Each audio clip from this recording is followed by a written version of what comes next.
like to call the meeting to order and welcome everybody to our board meeting this evening. We will start with Mr. Billy Parker, awards and recognition.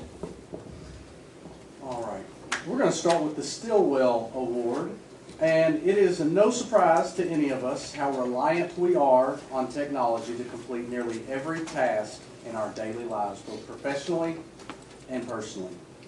This was never more evident than the evolution of online learning through the pandemic, well illustrated by our recent accomplishment of providing a device to support learning for every student in our district. Our technology department is highly trained and responsive to the needs of our staff, districts, and students. To our district staff and students, and their work is valued by us all. Recently, the Kentucky Board of Education officially and publicly recognized technology professionals throughout the state for their support and service throughout the pandemic. I'm thrilled to convey this sentiment to members of our own technology team, adding how much we appreciate their efforts every single day. At its August meeting, the Kentucky Board of Education presented the Stillwell Meritorious, I butchered that earlier trying to say, Meritorious Service Award, reading the names of every person in school technology across the state that served their schools and districts from March 2020 to March 2022. Tonight, we invited Director Maria Bennett and her team of engineers and school technology coordinators to join us so that we can celebrate this accomplishment closer to home. We understand busy schedules, but we are thankful that several could be here tonight. Named after the late William E. Stillwell, the Stillwell Award is presented to the unsung heroes that have gone above and beyond the call of duty in education technology. They devote their efforts entirely to our students, teachers, and administrators. The annual Stillwell Award winners represent the best of the best who show up daily in their tireless service to Kentucky schools and the high-quality education technology services and supports that are required. Stillwell was renowned for his red suspenders. To honor his legacy, the commemorative and commemorate his service, they will each receive a service medal commissioned especially for education technology staff, emblazoned with his distinctive red suspenders. Tonight, I'm going to read the list of those who are currently employed in our school district that were also in service during the time frame recognized by the Kentucky Board of Education. I might also add there are a couple of new faces on the technology team that are vital and important to their schools but did not serve in these roles during that time frame. As I call your name, please come forward to receive your service medal, and afterwards we will have everybody come up together to take a group photo. So let's start with Great Crossing High School, Ashley Beatles.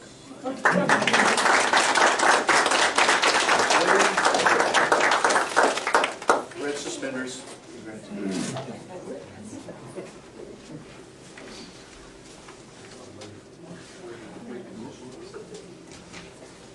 All right, from Scott County High School, Tim Baker.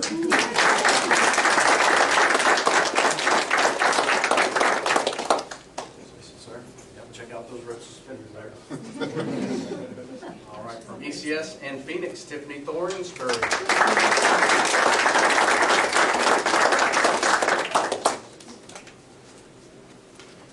From Creekside Elementary, Leslie Penn.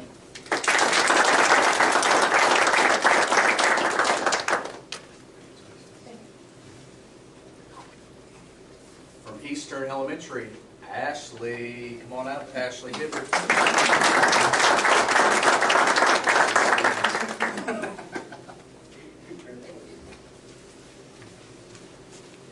From Northern, Emily Honorado.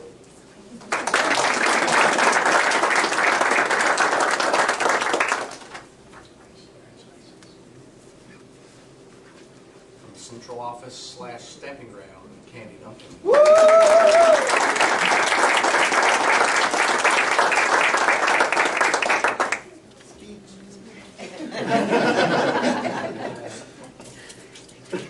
Your face matches those red suspenders. All right. Also, district-wide services provided by Mike Rogers.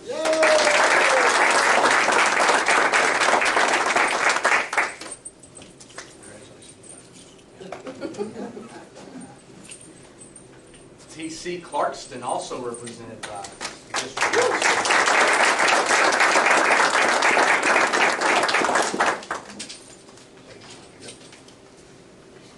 And also from central office, Matt Reed. All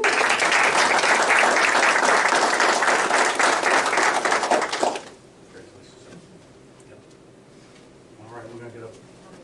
What's that? Oh!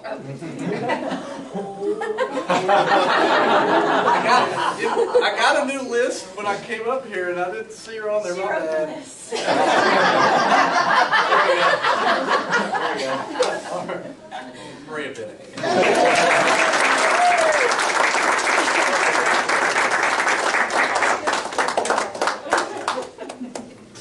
Now can we get a picture? All right.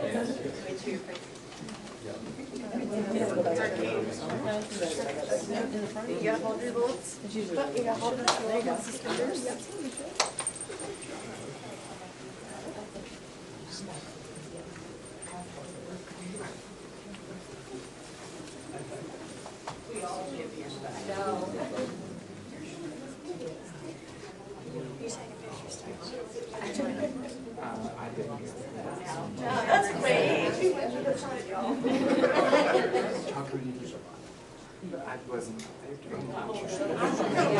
I missed the timeline. I did. You'll catch the next lap. We'll buy you some real We'll get you red suspenders you were wearing. Real one. But you gotta wear white beard and hat.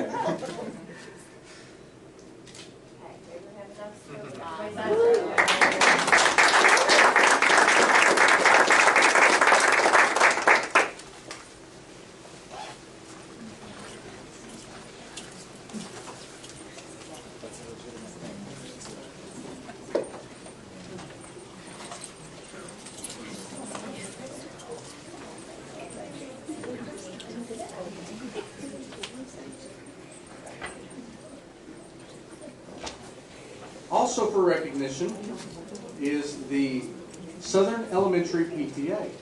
The Parent Teacher Association at Southern Elementary School was recently recognized as a National PTA School of Excellence, one of only 4 in the state among 200 in the nation.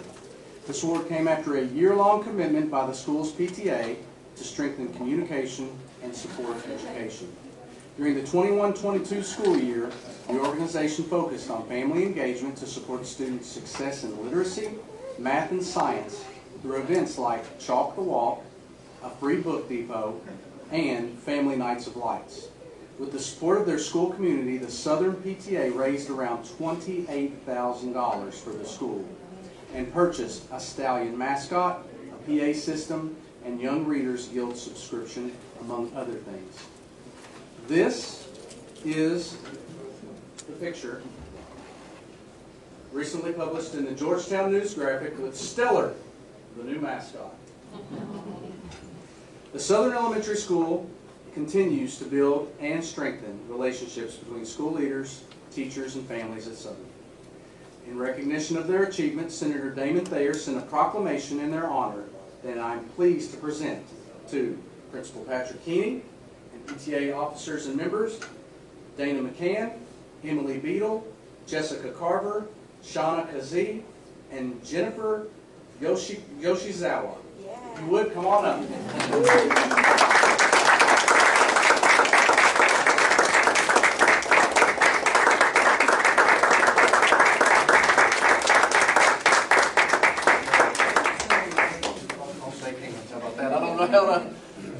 Everybody can put their hands on it. Yep. There you are. There you are. Go and get a picture. Yeah, come on over a little bit.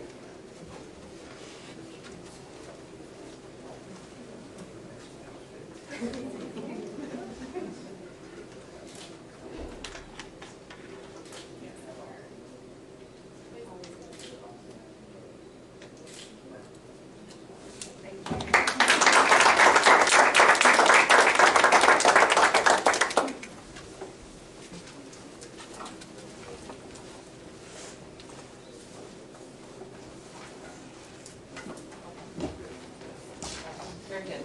Thank you very much. Number 4, agenda approval. All in favor? Those opposed? Motion carries. Number 5, public comment. No public comment, okay. Number 6, consent agenda items 6A through 6J. All in favor? Those opposed? Motion carries. Number 7, construction report. Hey, Tony. Good evening. How are you? Good, good. Thank you for joining us.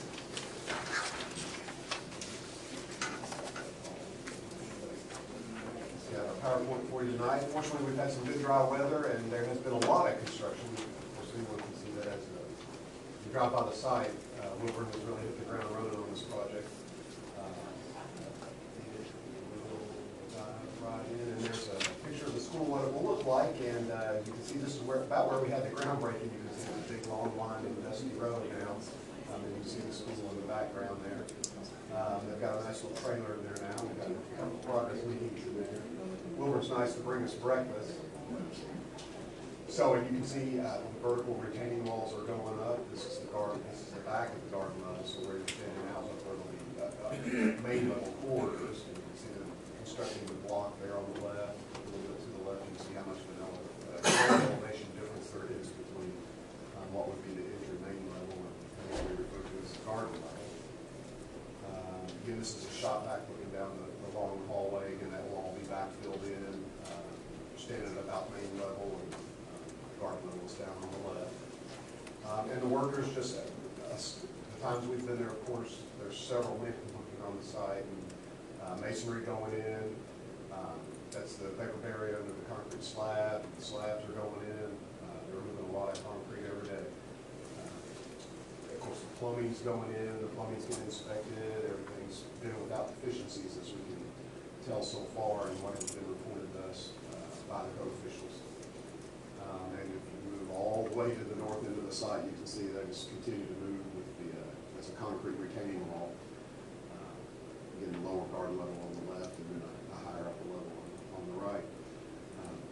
And that's really, other than looking at a lot of dirt and drilling and blasting, and I showed this picture just to show you that there are a lot of materials stored on the site. So as if you review the pay apps very closely, you'll see a lot of purchase order invoices, and that's for a lot of materials. Well, they have them. They're all over that site, and we're sitting there ready to put them in and moving very quickly as well.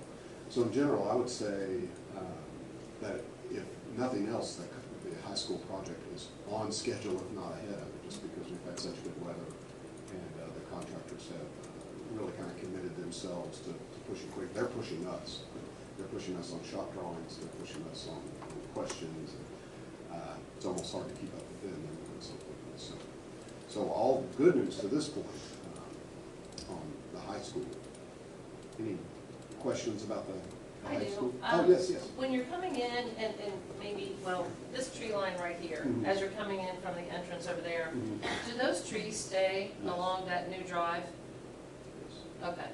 Yeah, they run along McCracken Creek, which Mhm. is, now I won't say there won't be some, you know, And they a go little over. bit of shaving of Yeah. some branches or something like that. And of course, as you go further north, there'll be a new entry come through there. Sure. And those, where the entry comes through, those trees will be removed. But Right. for the most part, all from north to south along that site, the idea is to try to keep that tree line as much as And how are possible. we doing with everything coming along for that new entrance? I know we were working with some folks about Still working. turning, okay, gotcha, thank you. Oh, KYTC, Yeah. Transportation. I mean, they have approved the plan Yeah. that we've shown them. It just becomes a matter of where Kentucky Department of Education has so many regulations about. Right, And this has been one that Wayne has had some conversations with Senator Thayer. yes. And so, I know he was jumping in on some things for us to kind of move things along, Mhm. yeah. Okay, Um, supplies been coming in pretty well? Yes, we really haven't seen that problem No so way. much so, but fortunately, we're getting more commodity items like welded wire fabric and PVC pipe. The things that really have the lead time are, you know, like switch gear for electrical, steel beams and joists, things of that nature. And those are the things that they're pushing us on, so they can get them ordered. Yeah, HVAC equipment, long lead time. So none of that stuff, a lot of that stuff is ordered, but don't even have a schedule on their lead time. And I know we've got some more items on the construction report that are tied to Tony. Is that all right with the board if he just continues on? Sure. Okay, thank you. So some of your next agenda items are design development approval. That's okay. But also, I know that sometimes the PowerPoints don't come across completely good. So I've made some printouts, some handouts, so that you can look at them a little bit closer if you can. And I'll walk you. Hey, thanks. Yeah, you good.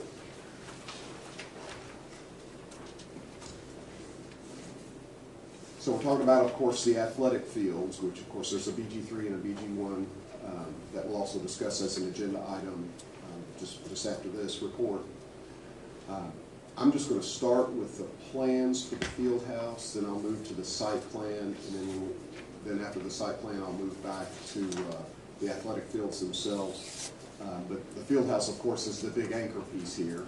And if you remember from schematic design and earlier discussion, it's basically the same size as Great Crossing. Of course, there's some new, I guess some different things that we talked to, of course, when we talked to Mr. Parker and Mr. Ellison and DT, and they've gotten other people involved as well. So there's been some minor tweaks and adjustments here and there. So I'm going to start with this is kind of the landmark anchor of the, I guess, this project. So I'm going to zoom in a little bit here. The entry is down towards the bottom as you move in there, and I've even got a, let's see, here we go. You enter into the lobby. That's down at the football field level. You can enter in there, and there's a multi-purpose room to your right. Of course, that multi-purpose room can be used for middle school locker room, visitor locker room. I mean, basically, its name says it all. It could serve as many locker rooms. And you can get into that room and emergency exit if you need to without getting anywhere in the building because you're locked out by the vestibule there. If you go to the left, of course, you're in the football locker rooms, training rooms, film room. You can see some restrooms there. If I move to another area, there's the weight room, football equipment room. If I back up a moment here, you can see the area where we have, there's 25 yards and a touchdown, same size as Great Crossing. Artificial turf field with baseball cages, and on the right you can see where the archery would line up, and the targets would be to the right against the solid wall. The overhead doors to the bottom lead directly out to the football field. So that's the lower level. If we move to the upper level, and I'll just go ahead and zoom right in. Again, this facility is about as multi-purpose as it gets and serves, I think every sport at the facility, if not in the district. But there's weight room towards the top and kind of multi-purpose locker rooms towards the bottom. And I'll focus on those there first. Soccer and other sports, I'm afraid if I name them all, I would miss one, but it's for really a lot of different sports that those locker rooms can be used for. Of course, toilets. Same thing with the storage right above them on the screen is that sports storage is for anybody who needs it. It's very versatile. And of course, here's the weight room, the mechanical room, some more storage. So that's it for the field house. And here's a rendering of the field house as it faces the field. You can see on the lower level to the right the two kind of big garage doors I was talking about that go right into the artificial turf field. Some natural light coming in above there. The cardinal head above the entry there where you could go in. The multi-purpose room would be on the right. Go to the left, it's a two-story area. The brick and colors are intended, although they look a little grayed here, are intended, of course, to match the high school brick. And speaking of the high school, I meant to mention that it should be probably before your next board meeting that they can have a brick sample or brick sample panel on site for everyone to look at. And you can truly see the colors of this building. So that's the intended field house, of course. If we move, and that's, I just zoomed in a little bit to get a better look at the cardinal and the front of the building there. Now this is a master plan that I've used before. It's in color, so I like to show it. But basically, you can see the high school in the middle. North is now to your left. Before we. Oh, I'm sorry. Yes. On the Yes. next, Yes. can you tell me what difference is are there gonna be between Isabel House and Great Cross? You know, and I may have missed, I think one important thing I forgot to say was, in this picture to the right, there are two restrooms, which codes now require more bathroom facilities than they used to, even for outdoor events. So those two restrooms on the right serve the visitors' grandstands. Because we, instead of building a separate building to meet that code, we incorporated it. It'd probably be more cost effective to move them into this facility. I mean, outside of that, not really much. I mean, walls maybe tweaked here and there. You know, of course, like I said, BT and Dwayne and Mr. Parker were in on it. It's very little difference between the two. And the square, they're both about 34,000 square feet. This one, I think, is about 500 square foot more, which is probably accounts for those restrooms that we had to put on the side of the building there. Tony, if you could go to that one picture, the color rendering of the outside. Of the facility, sure. Yeah. There we go. So Stephanie, here's the two restrooms that he's talking about. So visitors would travel to these two restrooms. We've talked about as well the potential for opening up one of these doors and having concessions available to the visitors as well. That way it kind of cuts down on the traffic at the main, and you wouldn't be able to have the exact same things, but you could knock out some of the basics by having them right there next to the restrooms where they're like.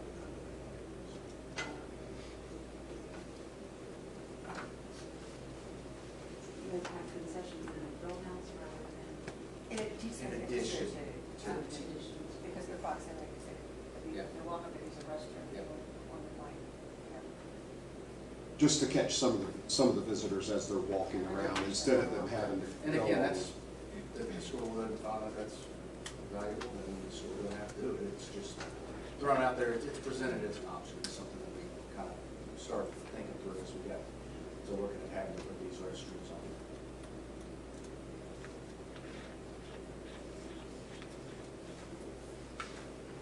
Any more questions on the So field? that's the only difference is the restrooms and possibly the concessions?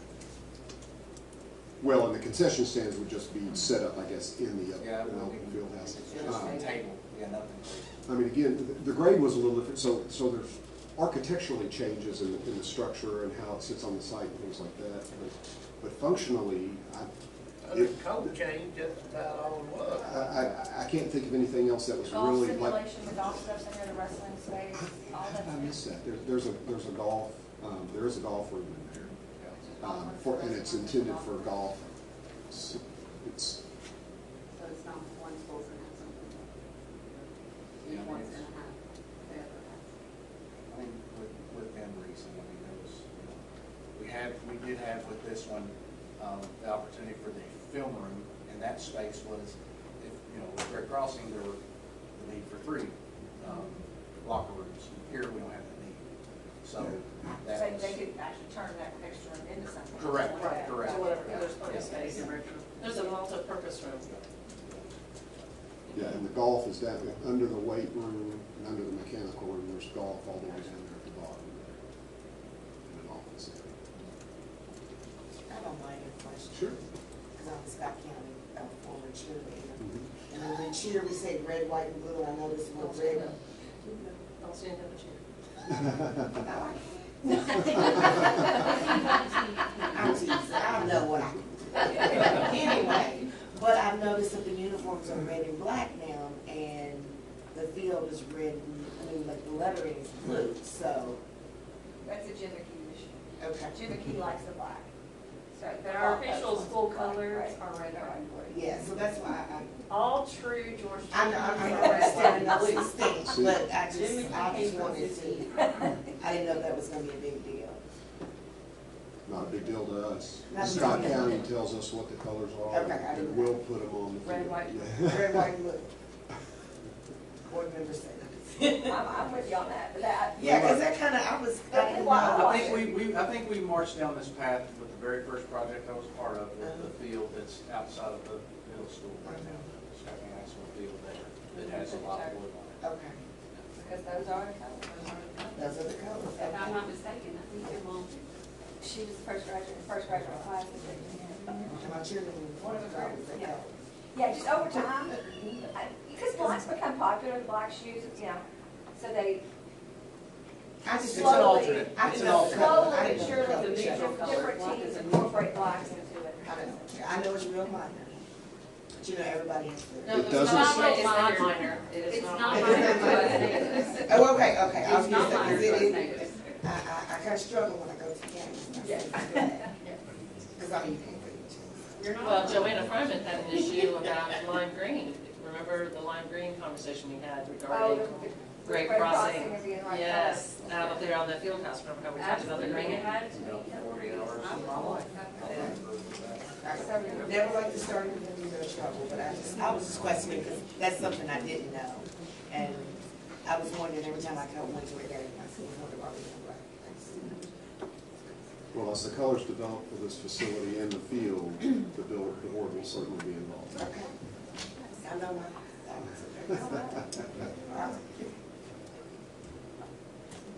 So the site plan in general, again, it's the color plan with the high school there in the middle, the football and soccer on the right, baseball and softball on the left. Would it cost any extra to have the asphalt blue, so we can stick with the color instead of black? Probably only 7 digits. Okay.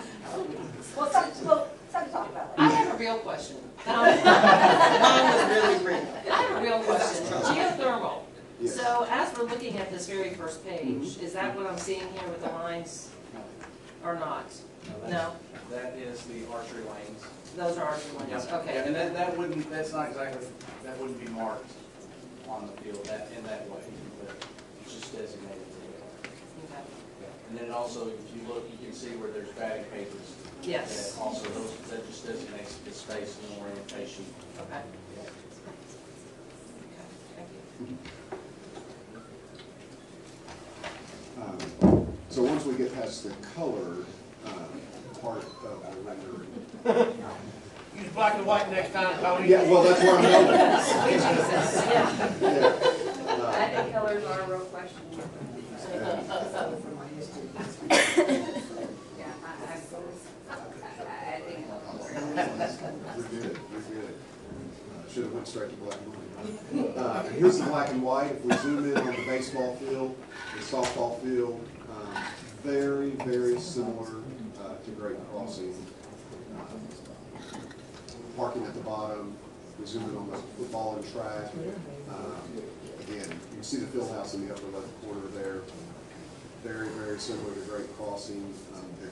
Because of the grade issues and how the level of the surface of the track and the surface of the football field will be different than Great Crossing, then our grandstand will be different as well. In terms of the level, you know, at Great Crossing, you're able to walk across the top and the same. But that's because the soccer field is higher. Here, the fields will actually be on the same level.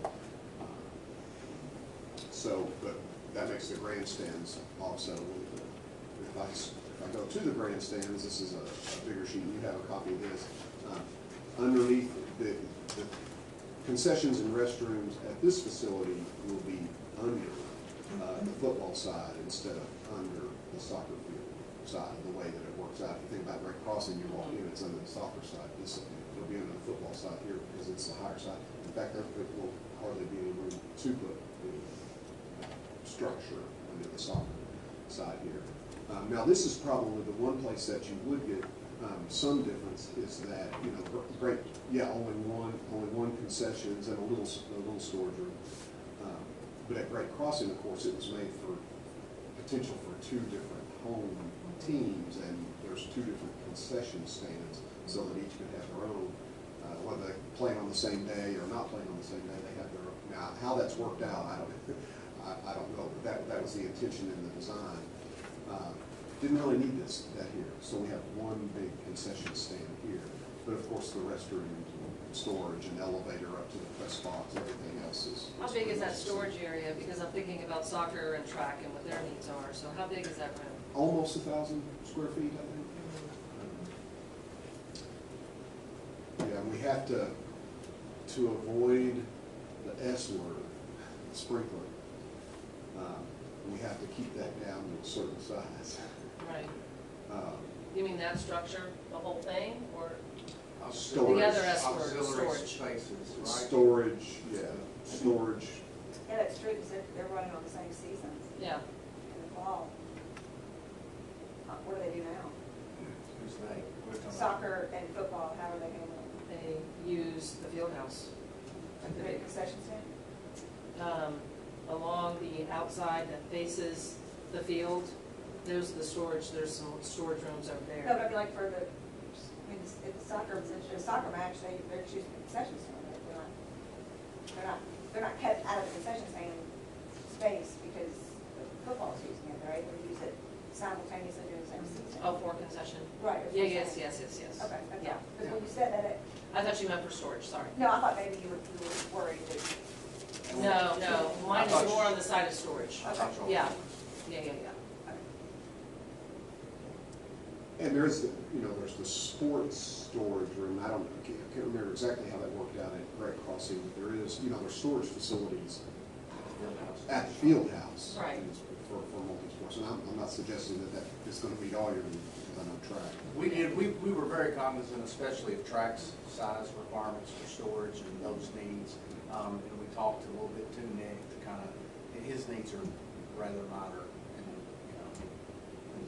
in some cases, Sure, perhaps space even, you need to- yeah, just put some of his stuff maybe on top of some of those mats too. So we talked through a few different scenarios, but I feel good about where we're at. No, I thought, I was going a different direction. Yeah, you were talking concessions.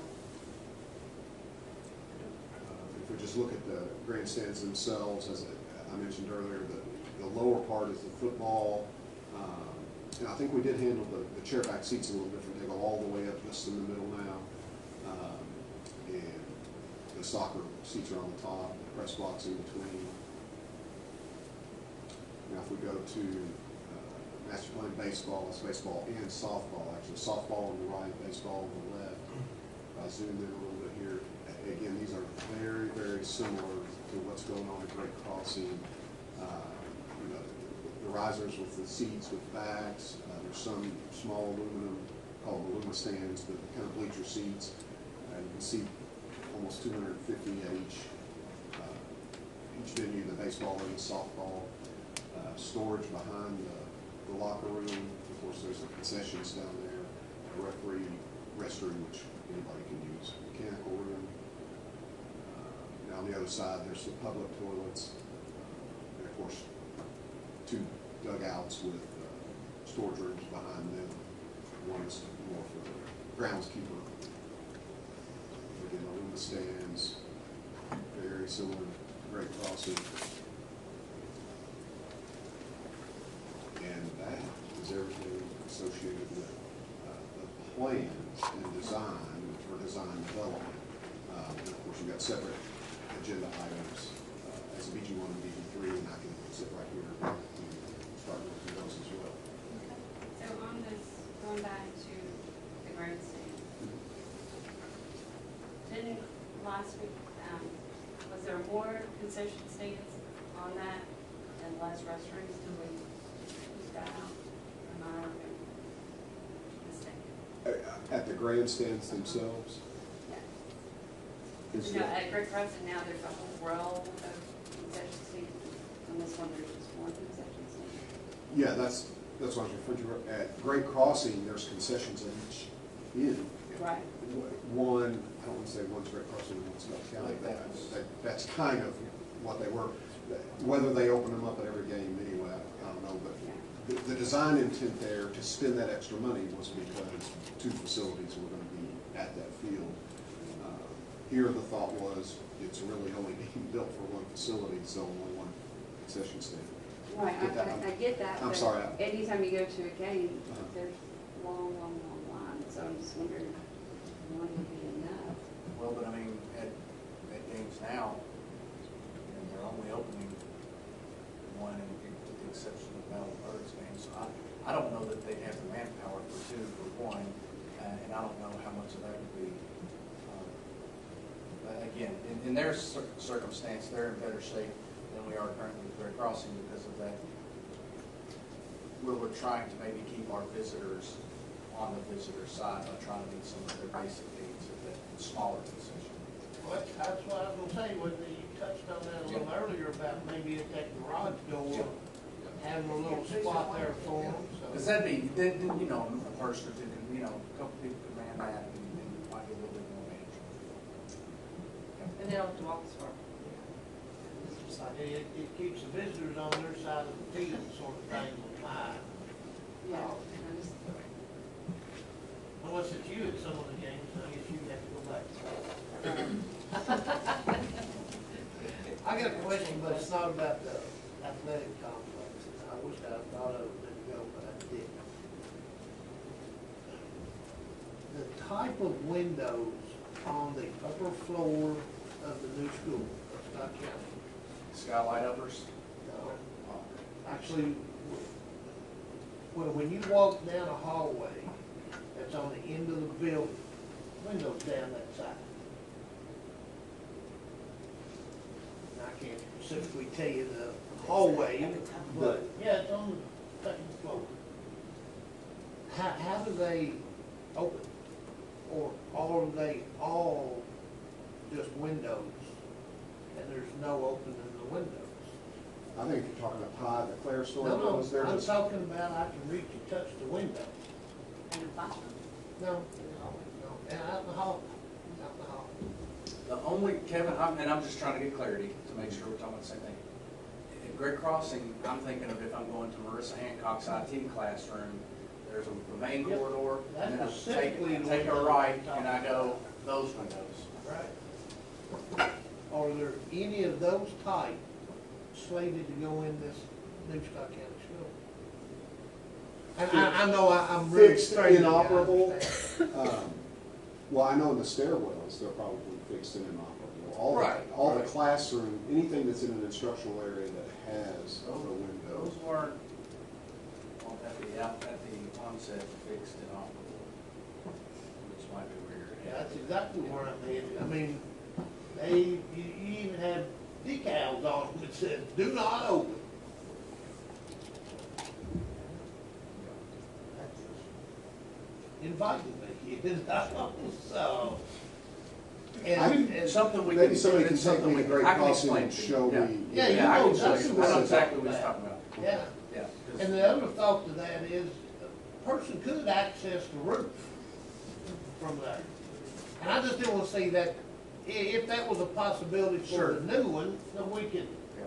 kind of stop that before it ever got to that state. I'll be sure to look at that. That'll work, buddy. I got faith in you. Yeah, Tony, I can get you, I can explain very clearly what we're talking about. It'll be a lot clearer if you see the glass. You're working on a plan there. You picked up on that, didn't you? Can you do a follow-up email to the board on that once you have that answer? Sure. Is that good? Okay, thank you. Any other questions?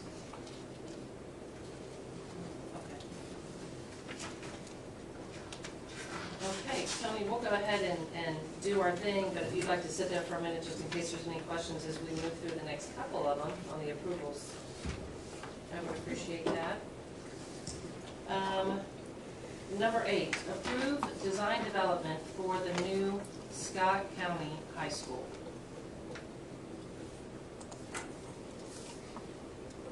Move. What about this? The new Scott County High School. This is what we're approving? Okay. Because I thought we already approved this. We need to look at it. That's No, schematic. most This is Schematic. design. Yeah, see, we're, So it's it- like a It magnifying says high glass, we're school, and I zooming just in. want to be sure that we're talking about Yeah. athletics. Yeah. Okay. Second. All in favor? Those opposed? Motion carries.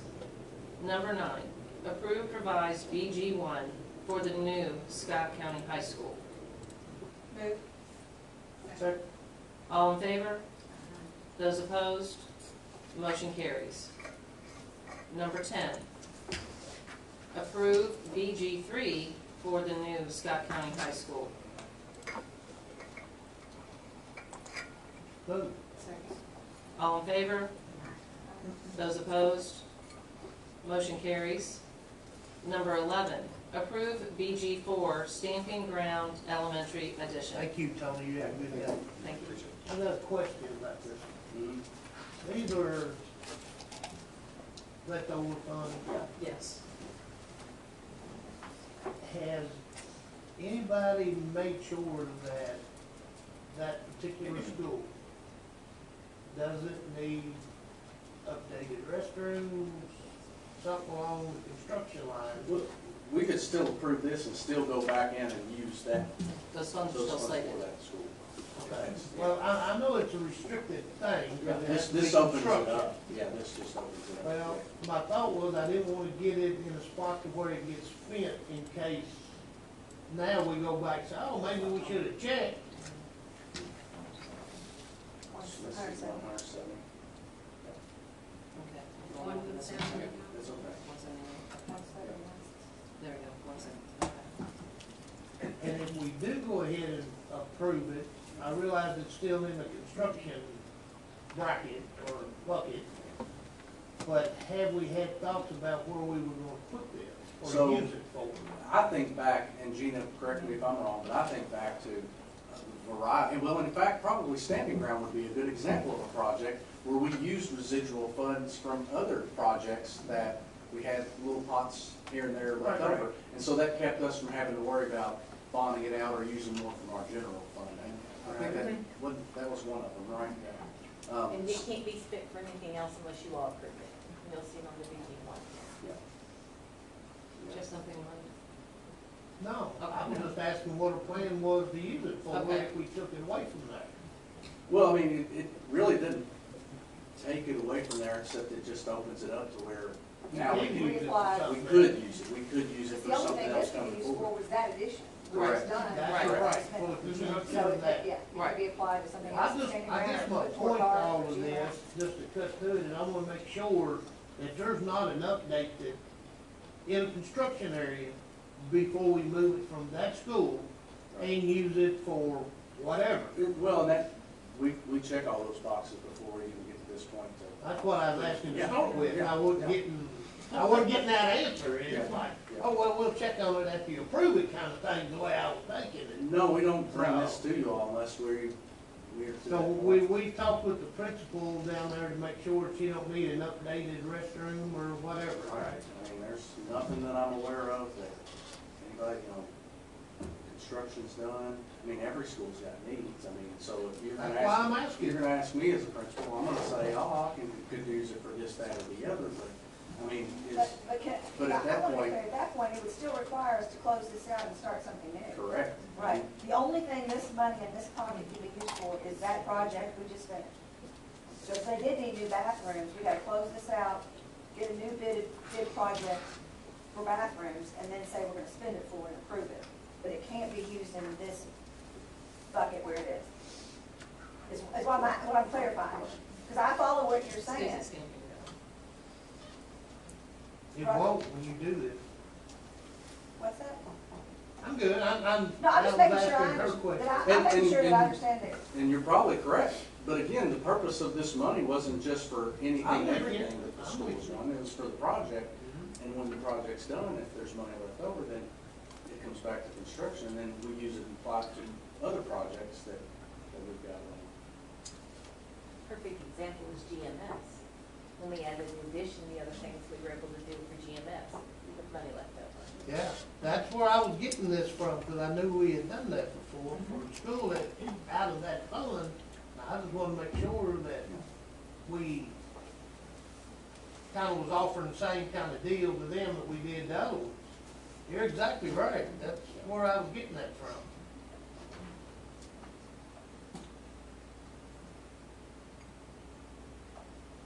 Any other questions? Comments? Conversation? Okay. Number 11, Did we get them? approve BG4 Stamping Ground Elementary. I'm throwing it back up. Move to approve. Second. All in favor? Aye. Those opposed? Motion carries. Number 12, Student Achievement Report.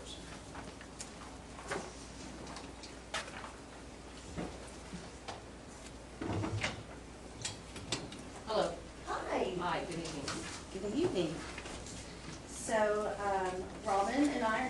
over the public data release that occurred on Tuesday and just give you some more detailed information on what that means for Scott County schools. So, Robin, I'll let you begin. Hi, it's good to be back with you all. Me and Maria were joking about, we're going to talk about more colors that are even different. And so, but if you have a packet that looks like so, and it should be in your packet, so, okay. I'm not going to go over every detail, but if you have something that you want me to go over, you have a question about, just stop me and let me know. The first page is just really basic information for you, so you know the areas in which we are accountable, you know the color rating scale, the lovely, I call them speedometers that are on the report card, and then what areas are tested, and then if any data has the asterisk, it has information there. So if you turn to the second page, this is where you're going to see our overall district scores. So basically all of our overall scores fell in the yellow range, which is where the state fell, and many other people, the yellow range is the largest range of them all, so a lot fell in that range. And then what I did is I broke down elementary, middle, and high school. So you'll see elementary and middle, there are 4 indicators there, and then high school has the 6 indicators that they're assessed on. So what I did is I went ahead and put our score, I put the color that was rated, and then I went ahead and put the state score so that you can see us in comparison to the state. And you'll notice that pretty much in all reading and math and science, socials, and writing, we scored above the state, and we were yellow in all of those areas in all 3 levels. Some areas of focus that we know are there, English learner progress at middle school and high school. Elementary, we're rated high, so that was a positive. And then we know we really want to, of course, improve the quality of school climate and safety, post-secondary readiness, and graduation rate. And I'll talk a little bit more about post-secondary readiness and graduation, and you'll hear some of the things we're going to do that we've already actually put into place. But those are just some areas that we know we want to work on. But pleased with the assessment results in all of the core subject areas. The following page is defining what a TSI school is. So you will see in the chart that we do have schools that were identified as TSI. That means that we had subgroups perform as poorly as all students in any of the lowest performing 5%. And so you will see that of those schools, it identifies what area that we are going to focus on for the subgroup. So, and you can also see that just because you have a rating of high, like a couple of our schools, that doesn't mean that you didn't have a subgroup that did not perform at the level. So, and we'll go into this more detail here in a few minutes of some of the systems that we're going to be putting in place for each of those schools. So our schools that are TSI are Ann Mason for disability, Lemons Mill for disability, Southern Elementary for disability, Georgetown Middle for disability, Royal Springs, Great Crossing, and Scott County Middle are all English learner and disability, and then Scott County High School is disability. So those are specific for those subgroups. You'll see as a celebration, Northern, Western, Royal Spring, and Scott Middle were all green. So a definite celebration and shout out to those schools. So if you turn to the next part, this is going to be all of our novice, apprentice, proficient, distinguished percentages that I usually share. I know it's very overwhelming and a table like that, it's just lots of numbers. So I tried to break down some parts, some things that I thought might be important to you all. So if you look at elementary, you'll see proficient, distinguished is in the middle there. Really what we're focusing on is, are we reducing novice and increasing proficient, distinguished? So then below that, you'll see boxes that really hone in on the novice and the proficient, distinguished from 2021 and 21-22 so that you can see the comparison. So overall, across all the levels, reading was our highest area. We did decrease novice in reading at all 3 levels. So I think that's a definite celebration for us. Elementary, reducing its novice by 12%. So 12% fewer students reading at the novice level at elementary, which is a definite celebration. In elementary, reading and writing were the highest that they scored. And then elementary actually met our district improvement plan goals in reading, math, and writing for those proficiency English levels. So what I did with the blue and the yellow is if they decrease their novice and increase their proficiency English, then it's blue. If they did not go in that direction, so if they increase their novice, for example, then you're gonna see yellow, because obviously that's an area that we want to look at and focus on, because they didn't go in the direction that we would have hoped. Is under elementary academic performance, the percent proficient and distinguished, am I reading that wrong? Is that 17 not right? Right. Oh, the difference? Am I seeing something? No. Okay. No. That's not my thing, so. There was something else I messed up on Friday. I'm just making sure. No. That's, it looks My better. hour and a half chunks of sleep at a I think time. it's better than Or, that number at the bottom. Start to. Right, okay. Start So to, so it's yeah. actually an increase. Yes, you're. That's actually a good Yes, thing. thank you. Okay, Yes, just making that's sure I was fantastic. reading it right, or that number wasn't, No. 40 wasn't wrong. Okay. Nope, you got it. Thank you so much. Thank you, Susan, for finding another positive. Yes. See, there's always That's something fantastic. right We love those. in every story. I'm lucky most days that I'm standing up and functioning, so. Yes. And you'll see the index score doesn't necessarily match the percentages because each percentage gets a point value and that's how they figure out the index score, so that's why those don't necessarily match. At middle school, the highest areas were writing and then reading, followed that. And then you can see novice in reading was a positive and then proficient distinguished was a positive in math. So. And then if you turn over to high school, the highest was in reading, our lowest area was in science at the high school level. But all of the novice and proficient distinguished in both reading and math went the direction that we would have hoped.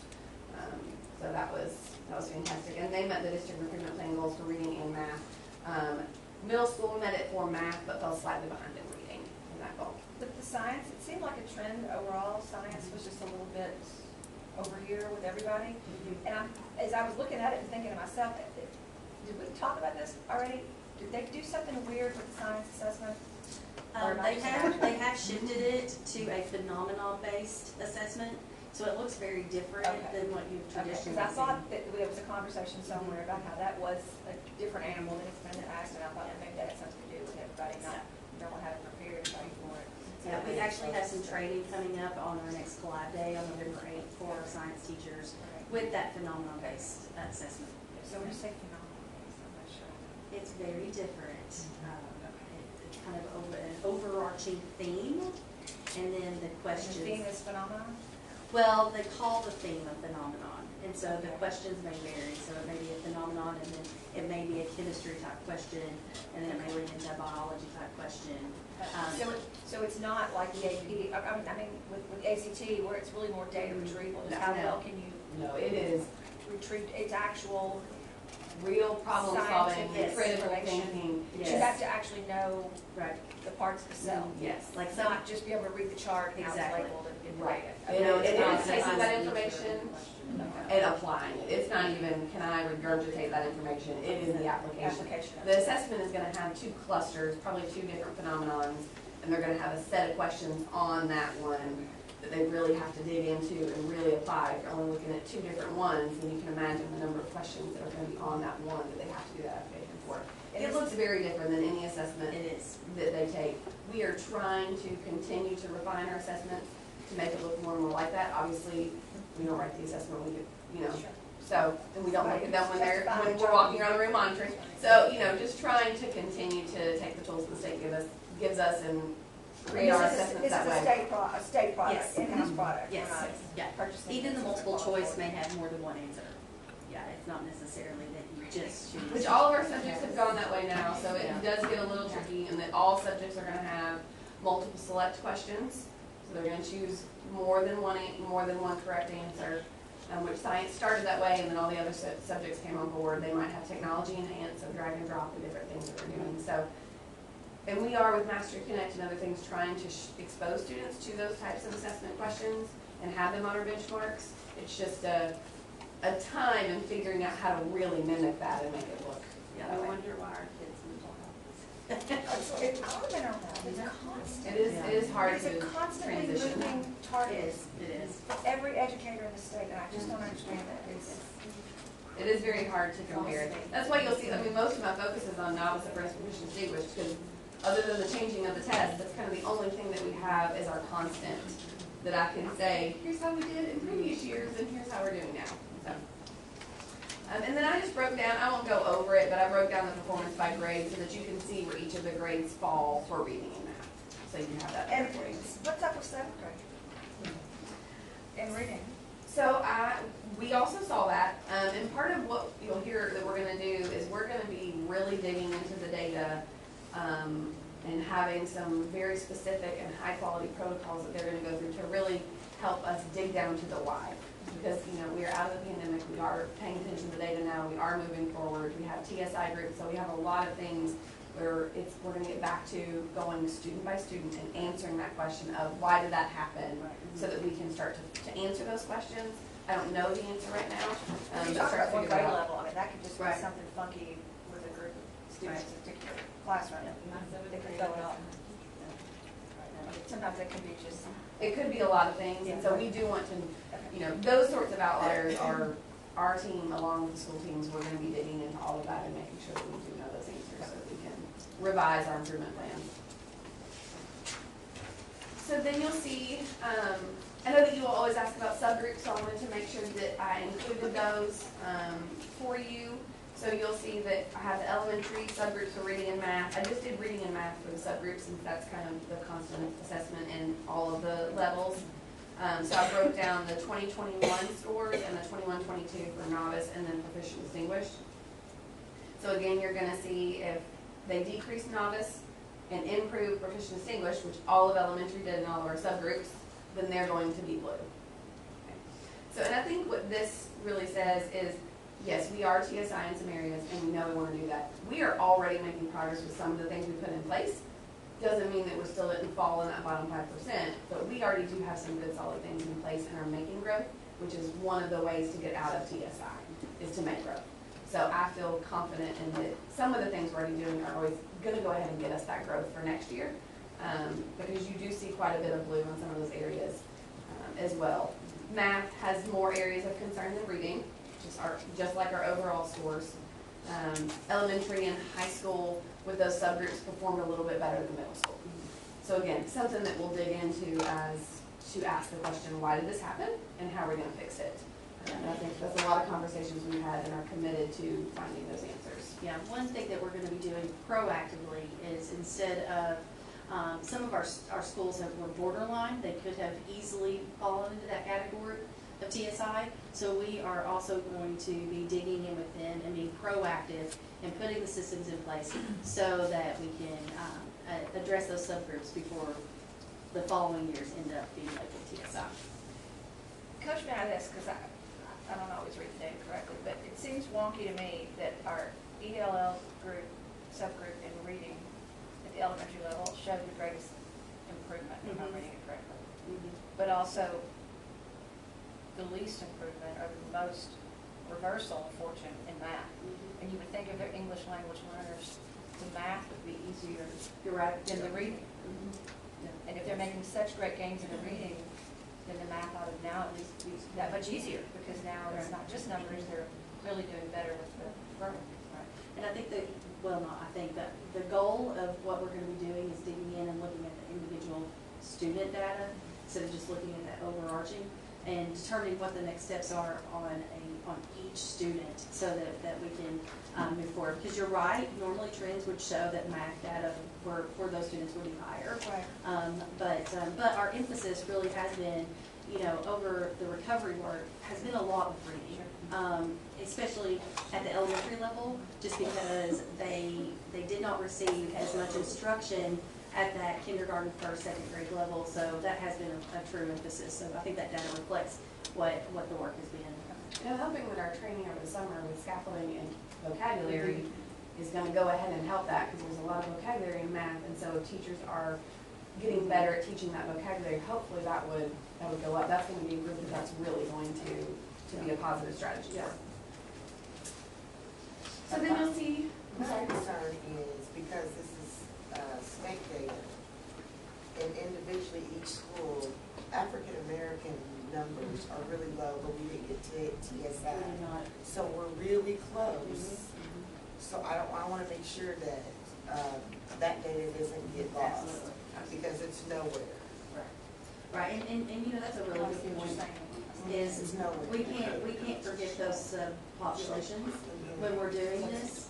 And so it won't just be for those two populations, we'll be looking at each population. Also, our economically disadvantaged students, all of those will be targeted, because you can easily fall within one of those subcategories or subgroups and become TSI. So we're gonna be very intentional in each one of those subgroups to make sure that they are moving And forward. it's economically disadvantaged is, That's nomenclature. nomenclature. That's just nomenclature. So the only way we're identifying a child as economically disadvantaged is if they have self-reported and qualify for Free free. reduced lunch, correct. Yeah, that's the key, self-reported. Yeah, that's all we Because get. we don't know that anymore No. today.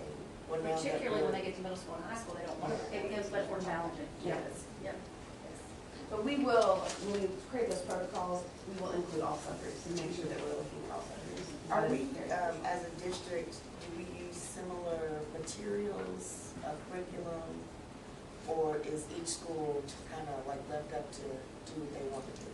So we actually have a common curriculum map that is, Under the map? Yep. Yeah. the K through 12, and so that is being followed by all schools. So they do have common curriculum that they're using. We have curriculum teams that develop that. They have representatives from all the schools who help develop that curriculum. So it is common across schools, because that can be something that can occur if a student's going from GMS to Royal Spring. You want to make sure that they're receiving a common curriculum, because, you know, we do have students that move between schools. So yes, they do. The curriculum teams have worked very hard over the last couple of years getting that in place, and they continue to modify and adapt it. And our benchmark assessments, even if they're not using the same strategies, are holding all students to the same level so that we can see which strategies are successful and which ones are not. And they should be finishing up with their benchmark assessments, Their first one. their first one. So we'll be able to look at that data here next month. And did we create those, or was? We have assessment teams made up of teacher leaders, content experts that are creating those benchmarks, and they're given the Master Connect. Secondary does all 4 core subjects. Elementary right now is just doing reading and math. We will onboard science and social studies for elementary next year. We want to give elementary 2 years of just reading and math, and then. And what is Master? So it's one of the assessment programs that we use. So it is basically a standards-based grade book that also has vetted assessment questions in there, assessments they can upload. They can create common assessments in there. That's how we share benchmarks. They're pushed to their trackers. All of their trackers have their curriculum mapped at the top in order. So it is a standards-based grade book on steroids for the most part. That has a lot of extra tools in it as well. And the teachers are using, K-12. yes, Mhm. yes. And the teachers are also using those as formative assessments, so the students are exposed to questions that they will have when they get the benchmark assessment. So you'll see quality of school climate and safety survey. This is the first year that they gave us scores for that. So you'll just see the overall index and then the safety and the climate index, the safety index, and then the total indicator score there as well, broken down by level. So then if you will turn to the second to last page, or well, it's not for you, I'm sorry, I took one apart. If you'll turn to high school data, so I broke apart our ACT scores, so you can see the district composite, and then English, math, and reading, and then the state scores there for the composite. And then I went ahead and did our average composite for 2021 and 21-22 as well. You can see we're ahead of the state in both of those, but we did decrease slightly.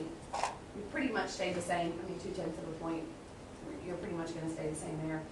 I was really proud of, we increased from 2021 to 21-22. We increased the percent of students that met the math benchmark by 8%, and we increased the percent of students that met the reading benchmark by 15%. We decreased slightly in English. We know that's an area that we want to hone in on, but really proud of the growth, at least, that happened with more students meeting that benchmark. It's not coming out into the composite yet, but it's moving in the right direction. More kids did really bad somewhere else. Right, but more are meeting that benchmark that hopefully can get them post-secondary ready and prepared for whatever avenue that they choose out here in school. And this does, compared to trend data nationally, not just statewide, we are seeing that ACT scores have taken, and Susan, you and I talked about that, have taken a drop nationally, and so that, 30-year low. yeah, it is a 30-year low, so that's something that we'll, continue to be looking at to prepare our kids. Could you please start adding that back in? I know we did it maybe pre-COVID where we're doing district, state, and national. Oh, yeah, Just as a absolutely. comparison outside of the state, just so we see where we are. Yeah, definitely. Thank you. And is English more of the writing? It's really grammar, sentence, structure, yeah. With the reading, it had Reading. questions we took. It really It's has. a reading passage, and then the questions are about certain sections, Yeah. whether it's phrase, which is correct phrasing. Right, right. And in our curriculum maps, to give the teachers credit, when we went through and identified critical standards, our reading standards were more of the ones identified as critical standards and not necessarily the grammar. So now, when we did USA test prep and we were kind of predicted lower English, they started to add some of that stuff in their classroom, doing reviews. But if they're teaching our maps, it was more heavily focused on reading. So we would expect that to happen. So if you look at post-secondary readiness, like I said, it was an area we wanted to focus on, but we did increase by 13%. From 18-19, they didn't give us an indicator score last year because we weren't accountable to that area. So it is definitely somewhere we want to continue growing. We're doing lots of things to do that. What are those things? Do you want to start? Sure, sure. Well, some of the work that we began last week during the work session with the schedule, because currently, if you look at the percent of our high school students who are taking CTE courses, it's at 24%. Part of that is with the limitation that a 6-period schedule does give. So that's one step in providing more opportunities and more exposure for our students, and in adding in more of the career technical ed pathways to meet the needs of our students, so they will have more opportunity to be those completers. Also, another piece that's going to really impact that is not only that, but also the more opportunity for our students to take AP and dual credit. I do have for you all today the enrollment numbers that we have in AP and dual credit that Deborah Reed and the high school counselors put together, so that you all can kind of see that. Again, with more opportunity, students are going to have more chances to take those classes. When a student becomes not just college ready, but also career ready, you get what we call a bonus. And so right now, we are not getting those bonus points because our students are really either one path, either they're career ready or they're college ready, and part of that, unless they're able and have the opportunity to take morning classes, before school starts. So definitely some of that system is going to have a huge impact on our students. Also working with our CTE, we've now began, John Knoll is now bringing all of our CTE teachers together, and we are looking at it as a CTE department, not necessarily, Great Crossing CTE, Scott County High School CTE, elsewhere. And so having those common conversations, doing alignment, making sure that we are providing. Kevin and I have been begging for years. I'm speaking my language, I love CTE.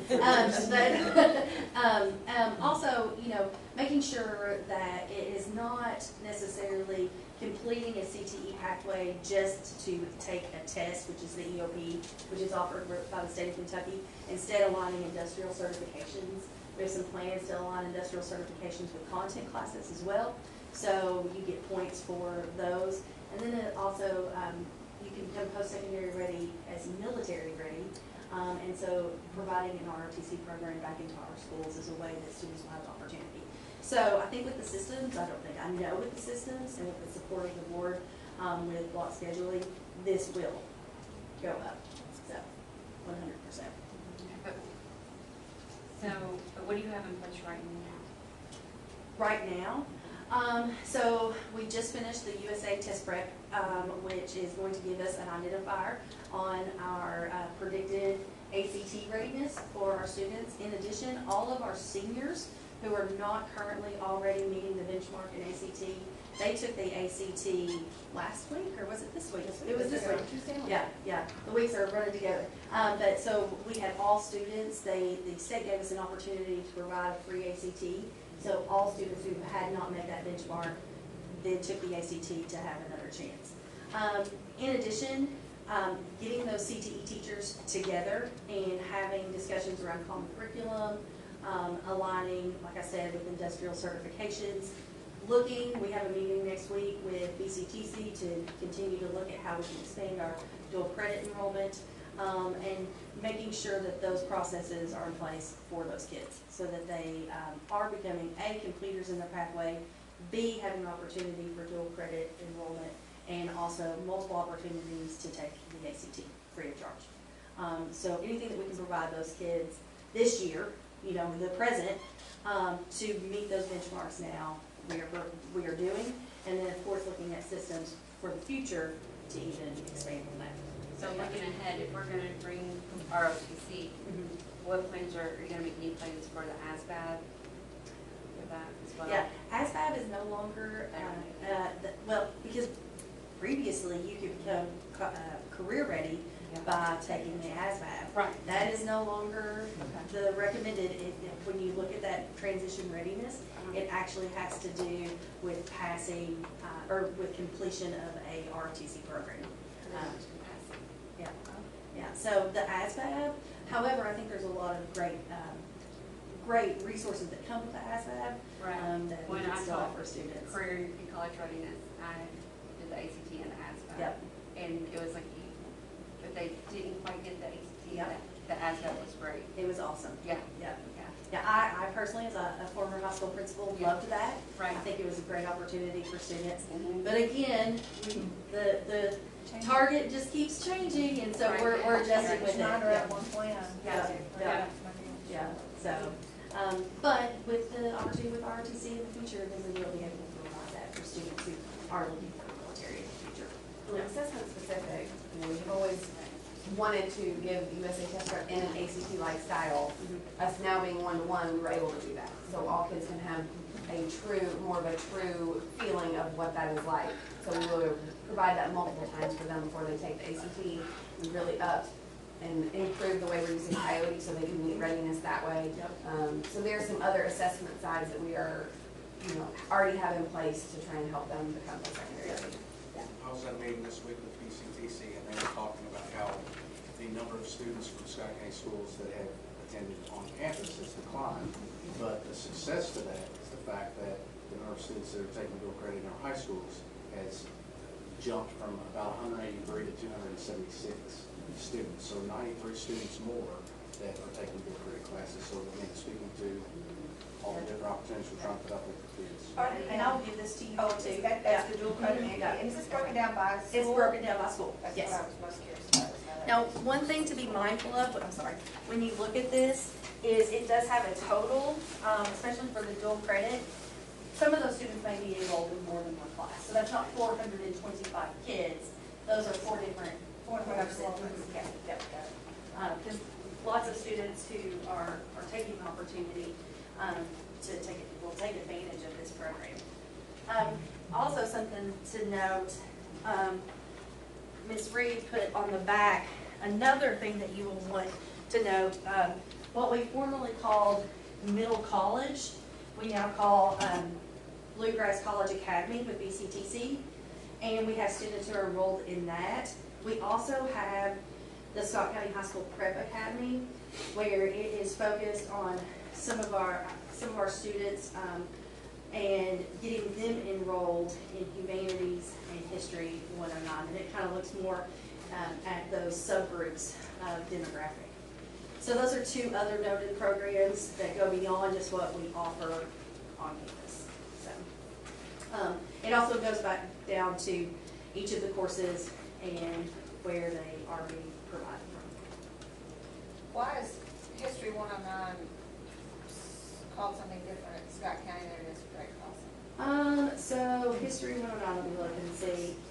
It could be well, no, they're both offered by BCTC. Yeah. I don't know. Yeah. And that could be, you know, the professor that offers it, or there's lots of different questions, but the key piece that we always have to focus on of that History 109 is that it is history since 1865, which aligns with the state standards for U.S. history. That's why I'm asking, Yeah. because the one at Great Crossing does not, because it's since 1877, which is Right. the Reconstruction. Right. I don't know if that I says, just wonder if it's a Sabbath. I'm just thinking about dual credit and right, how it's accepted or not. right. They're both accepted. and I'm trying to think exactly, I feel like, and I'll be correct, but I wanna say it's like 1865 is the actual like It is. standard. Yeah, I was In the Civil thinking, War. So 1877, it just, you're taking out You're taking out a Reconstruction. little bit. Oh, period of Reconstruction. right, But it's the same in Elkhorn as it is Scott County, it's just Yeah. different than. Period. yeah. And, you know, that's a question that we can ask BCTC, or it could just be a typo, our counselors put that in, and so. It's not the other Rogers Carrier. Yeah, but yeah, that's a good question, and I'll be happy to find out the answer for you. I'd like to know demographically, who are these children? We can get that for you. Yeah.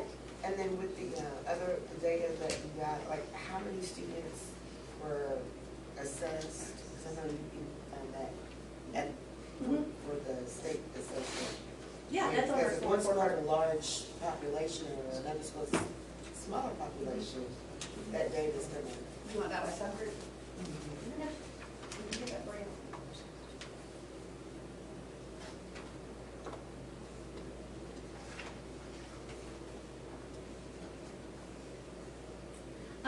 So moving on from the post-secondary readiness, if you want to look at our graduation rate.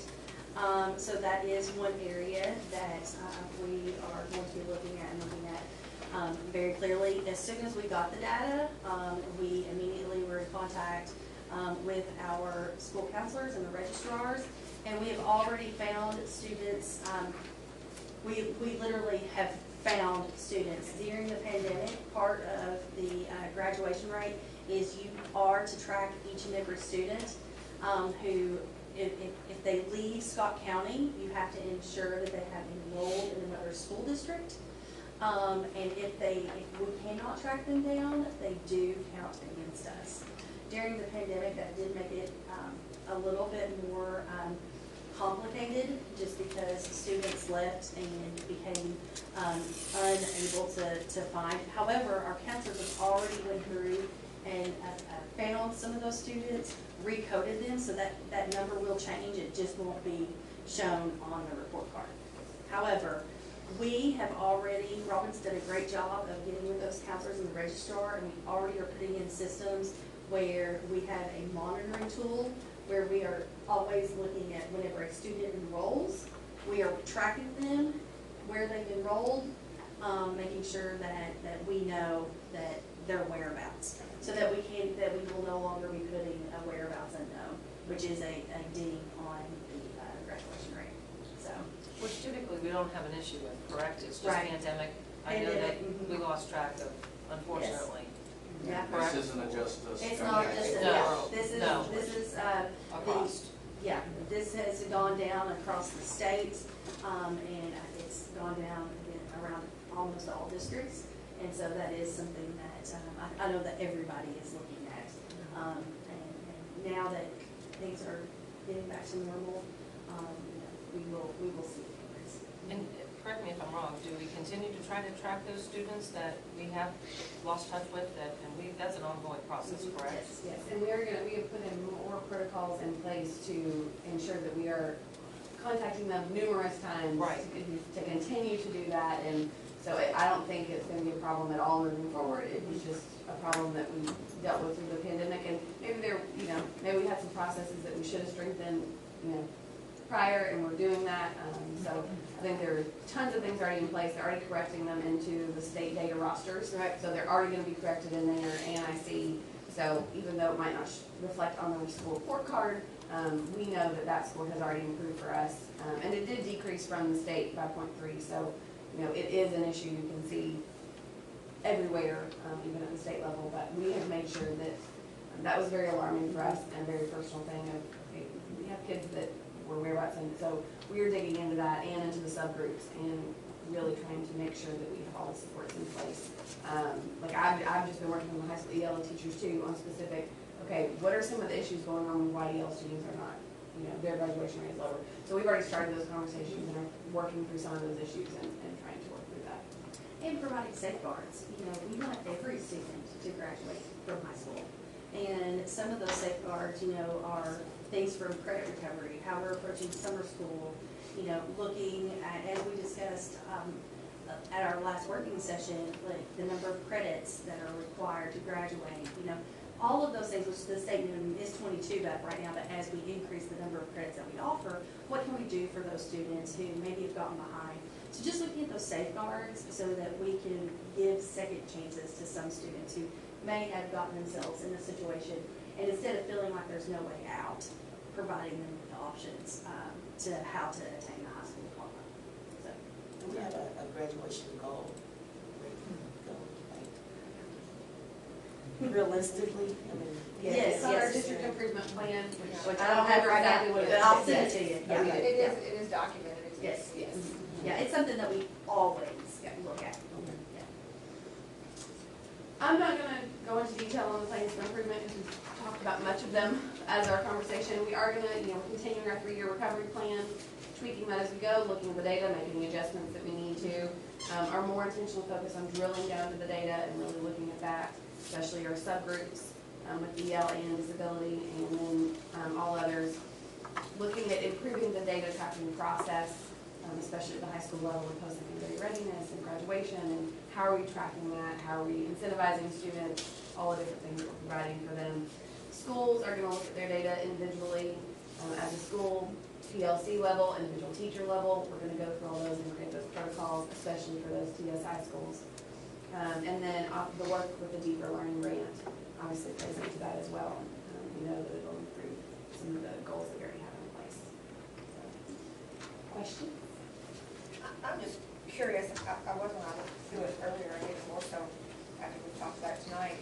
I mean, I know we've got the 2021 and 21-22 scores. Obviously, the 19-20 scores don't really exist. So we have to go back 18-19? Correct. And we got a full year then with full That was the scores? last full year. Yes, that was. I'm just curious what we look like compared. Yes, and so what I was actually gonna do after tonight is I have created, in Google Slides, a data dashboard that it goes back, I think, 6 years, basically most of our data. And so I'm gonna share that link, I'll email you that link so that you have access. Basically, when we take an assessment, I add to that data dashboard. It has all of our data. When you take a look, if you have any questions, just let me know, and I'm happy to walk you through Obviously, that. we want to see improvement, but I'm just curious, how far do we have to go to get to where we were? Right. Or have we already passed that? Yep. Like, where do we really fall off to jump back on, And the Yeah. science and social studies are totally different, Yeah. so you really can't. I don't know. Yeah. I Social studies, we have 1 year of school. I mean, that's it for social And that studies. was this past year. The Yes. reading test, Sure, really, it's totally it's not different even. thing, but math and reading are math, reading, and ACT is what I'm really thinking about. Okay. It'll I have- definitely give you an And we idea. do have 19-20 scores for ACT. So you'll see that on the dashboard, because they got to take it before we left, I think the next week. Yeah. So they got to take Yeah. ACT and then we were gone. Yeah. So, yes. So they did, not that they were probably distracted, but we did get to take it. So I will send those things that you requested. Great job putting all this together, because I know it's a lot. Thank you. And also while with her born at home, so I'll give her a lot of credit. Yes, sorry about my mistakes. I appreciate your grace on that. No, I just want to make sure it wasn't me. No, it was totally me. It was better, it was just a bit weird. Yes. Those squares are small. They are. Yes. Yes. Thank you. Thank you all. Yes, please. Okay, thank you very much.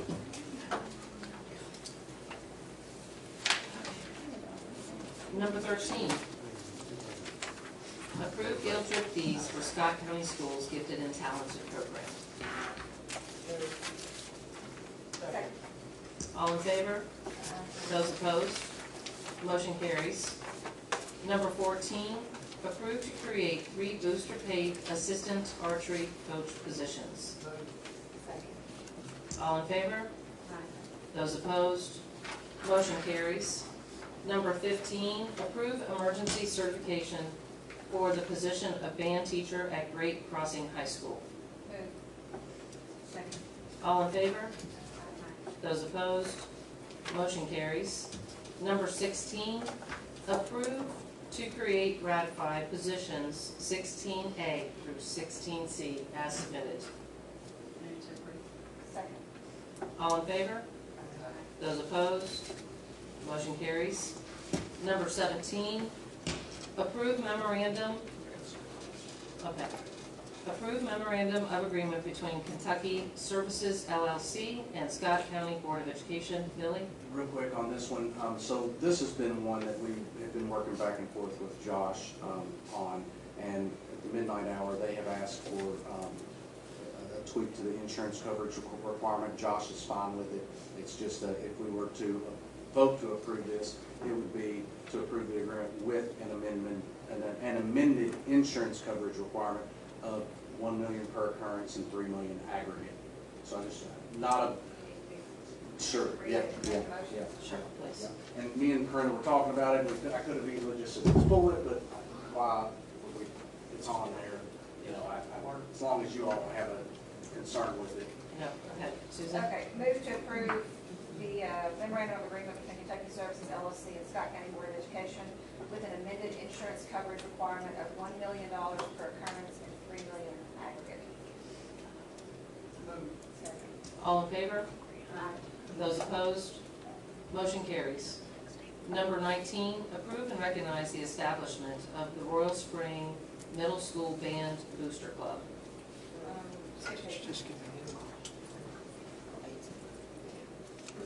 Oh, I'm sorry, I was thinking that's what we just jumped off of, with what we just did. My apologies. Number 18, approve memorandum of understanding between Northern Kentucky University Research Foundations, Kentucky Campus Compact, and Scott County Board of Education. Second. All in favor? Those opposed? Motion carries. Number 19, approve and recognize the establishment of the Royal Spring Middle School Band Booster Club. Second. All in favor? Those opposed? Motion carries. Number 20, approve and recognize the establishment of the Georgetown Middle School Football Booster Club. Second. All in favor? Those opposed? Motion carries. Number 21, review revision to procedure 09.4341 AP.21, alternative education placement.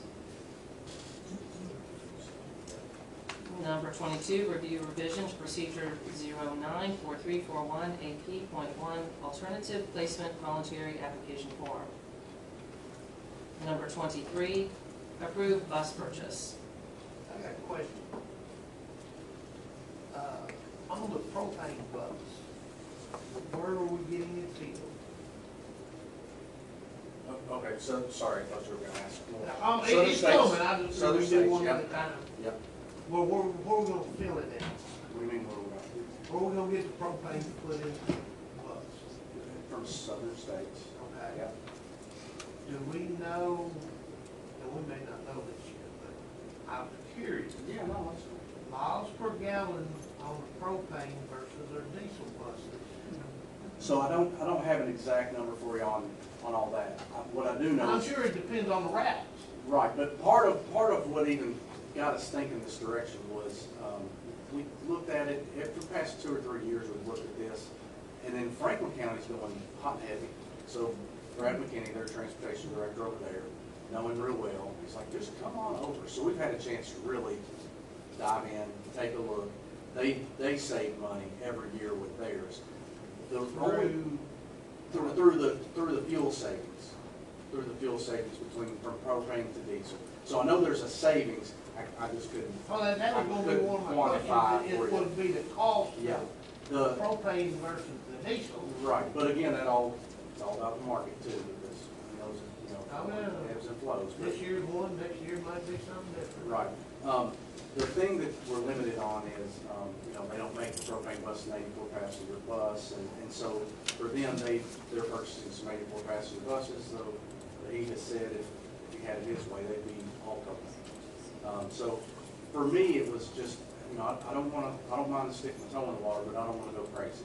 So I wanted us to have an opportunity. I don't foresee any kind of issues with this, but it gave us a chance with one bus to work through any of the kinks that might exist with it, that might make us decide, I've maybe we looked don't at want it to for do several this. years, ever since we've been going to KSBA. Yeah. But they're always up there with them, so I always stop talking to them. Yeah, yeah. I can get that for you. can get some data Yeah, I'm just on curious. cost, yeah.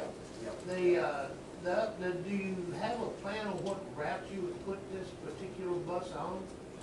I know Josh has thought more about that. I couldn't tell you which one. That was just more curious. Do our mechanics need any other certification other than what they already have to work on this thing? No, not that I'm aware they don't.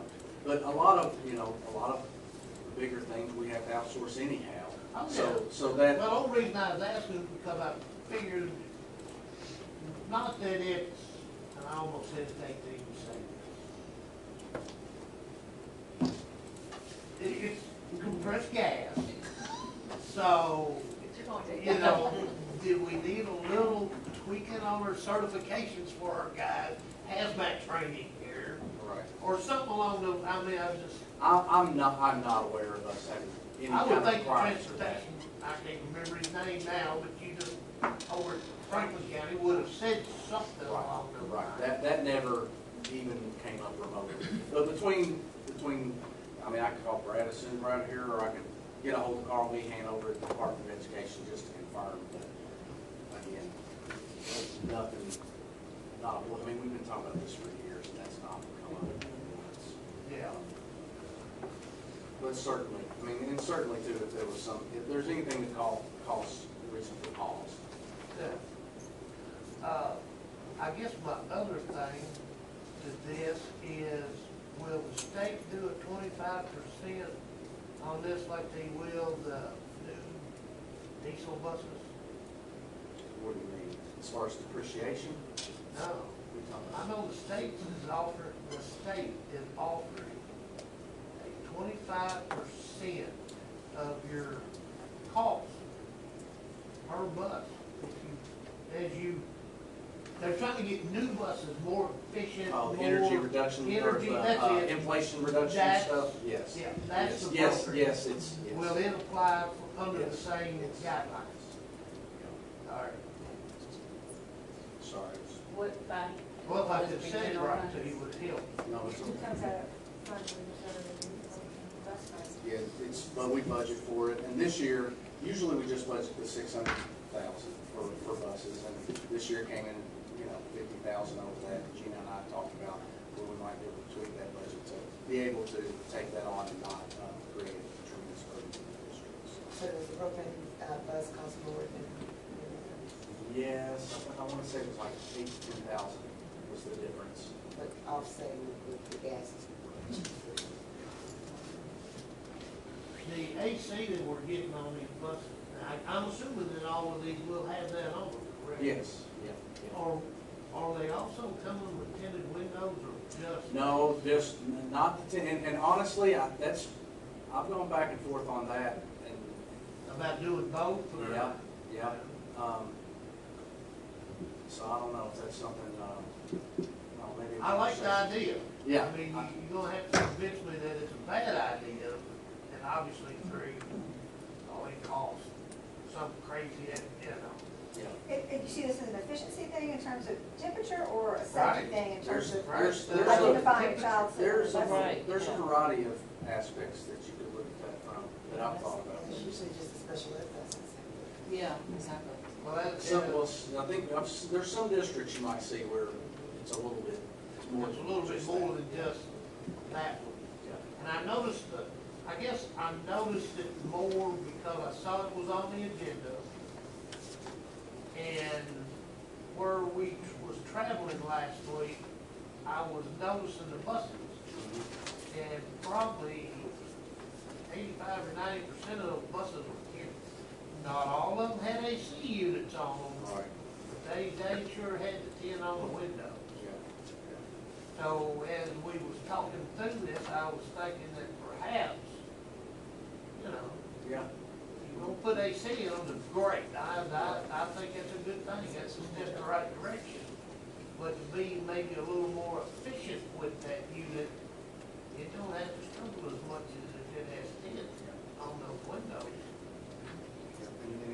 And I think I'm reading the room. I think We'd like to pretty know at decent. least the price. Mine would be safety, it would be my conversation I'd like to have, but. Yeah, and I don't even know the cost of it. Oh, well, no, That's no, something, yeah. that'd be something I'm sure I can find easy. It probably was the price tag, to be honest. It won't be $8,000 or $10,000 like a propane. Right, Well, right, right. I couldn't leave that alone. I used to have a truck spread. I don't have a problem with it. I have a motion. Move. Second. All in favor? Aye. Those opposed? Motion carries. Number 24, approve surplus items. Move. Second. All in favor? Aye. Those opposed? Motion carries. Number 25, financial statement. You'll have the next month. Move.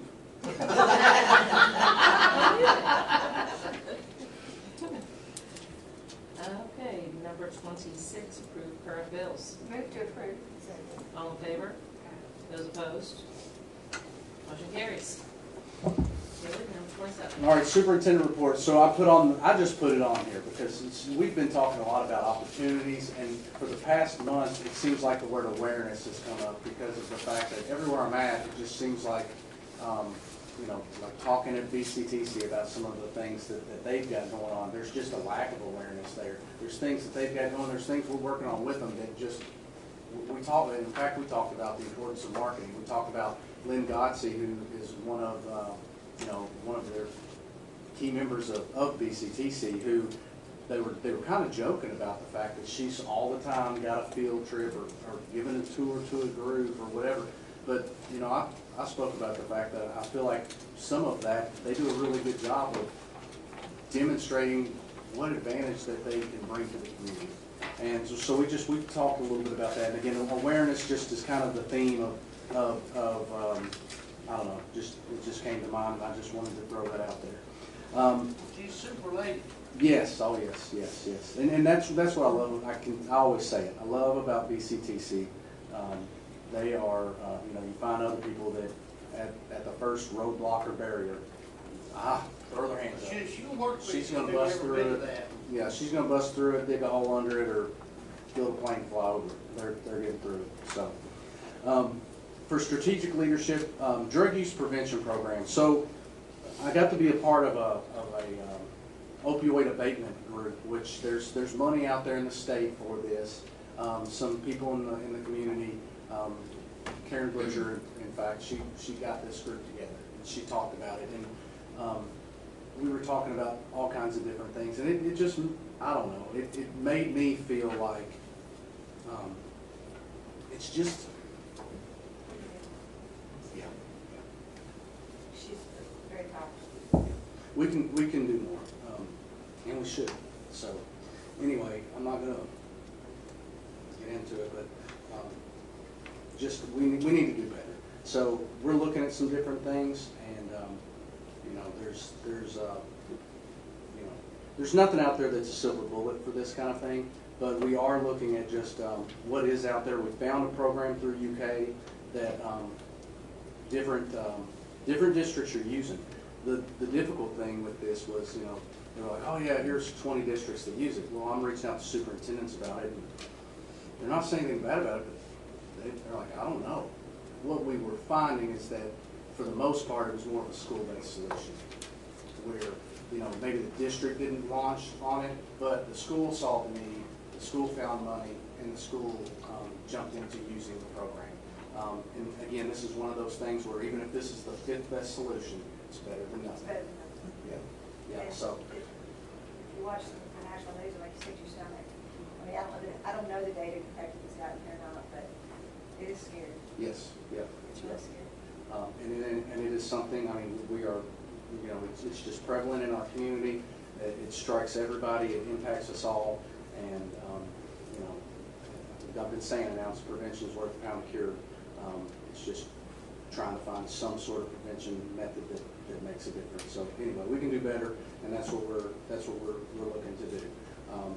Dwayne and I took some time out from the KSPMA conference the other day to sit down, and Stephanie came to Lexington and met, and met with the gentleman from the UK, and I'm excited about the prospects of it. Even if it's not what we end up doing, it sets us on the right path. Local planning committee, we had our first meeting. Went off great. Had some pretty good questions towards the end of it to make sure everybody was on the right track there, but you know, that's setting us up to be able to continue to use restricted funds for construction. We've got it's a 20-member group. You know, Diana's serving on the group as the board member. It's, you know, we've got. I've been really impressed with KDE too. We've got a meeting scheduled for next Tuesday, and he's already got the materials ready so that we can get through that meeting and stay on topic and on time. And you all will be seeing, we'll be bringing some things to you in the future.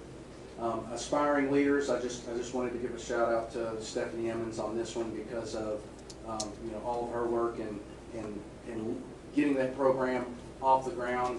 We had our first meeting at PCS. Gosh, how many? We had a bunch of people there. How many? 20? 11? There's no way. It seemed like there's no way. I'm going to say, I know for sure it was more than that. It was Dr. A's whole room was full. But anyway, good kickoff there. You know, we've had various meetings under instructional leadership. We've had various meetings with school leaders and conversations about these state assessment scores. Deeper learning meetings, we've talked a little bit about that. Ms. Simmons has done a great job of kind of setting the stage for the work and the need for the work. And today was the first meeting where we got to kind of launch in and start looking at the graduate profile. And she mentioned it today, and I'll mention it. We've talked a lot about graduate profile being a part of this work. That won't be the only part, but that's kind of the first part of this work. Under cultural leadership, the National School Lunch Week, I served at Stamping Ground, GMS, and Southern, and it couldn't have been more different experiences. I was dressed up like a nacho chip at Stamping Ground. I was the popsicle guy at GMS, and I'm sorry, not Southern, Eastern. Excuse me, I was at Eastern.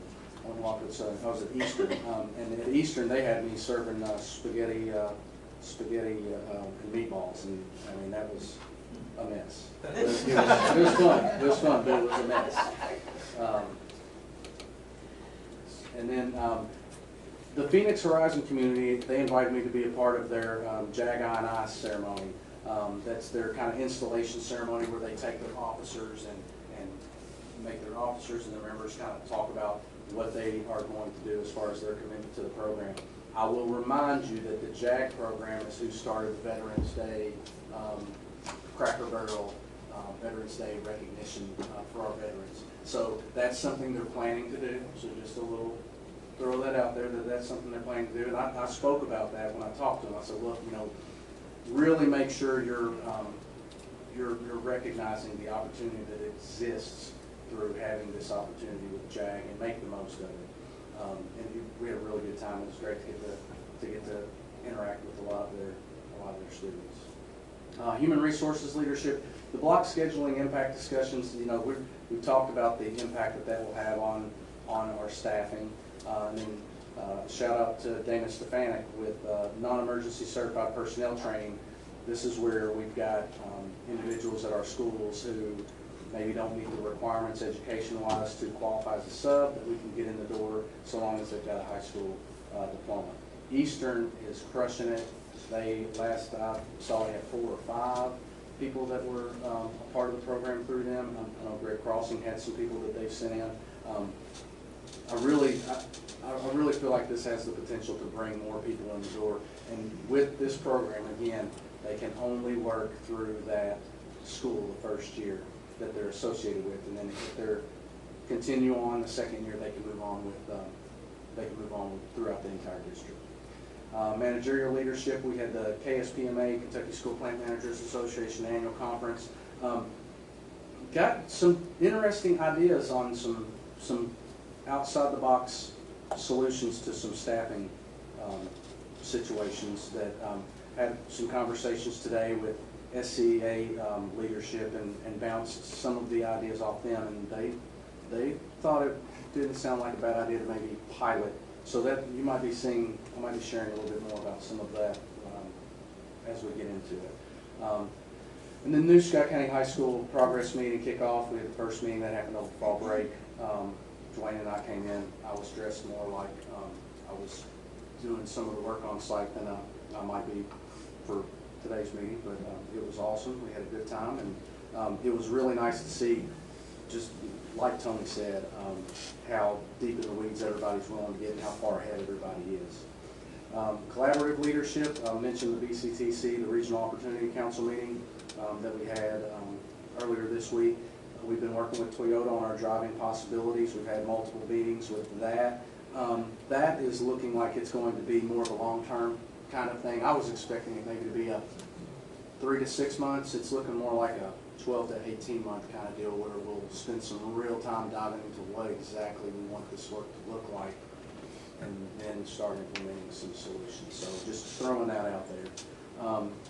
Had a Zoom meeting with some representatives from Kentucky Utilities and other energy fields relating to just connecting industry to our schools. John Knoll was in attendance for that, and it sounds like having the opportunity to have some people come to their school as well as some potential field trip opportunities that might exist sound like they're on the horizon there. And then last on that category, the Toyota Production Engineering Open House. That was quite eye-opening and really just an excellent opportunity to kind of see some of what we've got right in our backyard. Last but not least, influential leadership. I've got 2 things listed there, and in both of those, they were both events that were designed for school superintendents that gave us an opportunity to be around our Kentucky legislators. The education subcommittee for both the House and Senate had representatives at both meetings. They're saying that they understand that we all need to be incentivizing the profession. And sounds. So, I was really encouraged. The people that were at the event are generally education-friendly folks, hence their involvement in the education subcommittee. And then also too, they tried to give some tips and tricks for how to address your legislators in a productive manner. So, no, it wasn't computational. It was just helpful. It was just helpful. So, but it was, again, good opportunities, and I always love the opportunity to meet with legislators outside of session, because to me, then it makes it not feel so icky that I'm just showing up, with my hand out. Yeah, I'm like, oh, we're going to get it next session. So, but yeah, it's been a very active 3 or 4 weeks. Sounds like it. Sure. Goodness. Stay busy, thank you. Board comments. Kevin, want to start us off? I'm all good tonight, I don't have anything. Okay. It was great to see the data and what the ladies have put together. Great team. Stephanie? For this meeting, we had our calendar committee meeting. So we've had 2 great options. Mr. Burns is going to send out a survey and see what the community says. And we'll present that to you all. Great, thank you. Everybody will, I'm sure, appreciate having it soon and be able to. Wonderful, thank you. Susan? David Junkie, I just make my mind go crazy. So talk about it some more. I want to add that in. This is my comment for the evening. I appreciate all the data, and I appreciate all the work and everything that goes into it on a daily basis. But it reminds me of conversations I had often with Billy over the summer and at the start of the school year, and how excited everybody was, and how excited we were at the opportunity to get a fresh start and to go in and make changes this year, one step at a time, right? And to pivot and to go, and I reminded myself of that during, the data information. I know it's not all maybe where we all want it to be at this moment, but I know those improvements are coming because this group works so hard. And I think we all recognize that, and I just want to say thank you. So, okay, number 29. All in favor? Those opposed? Motion carries. Thank you, everybody.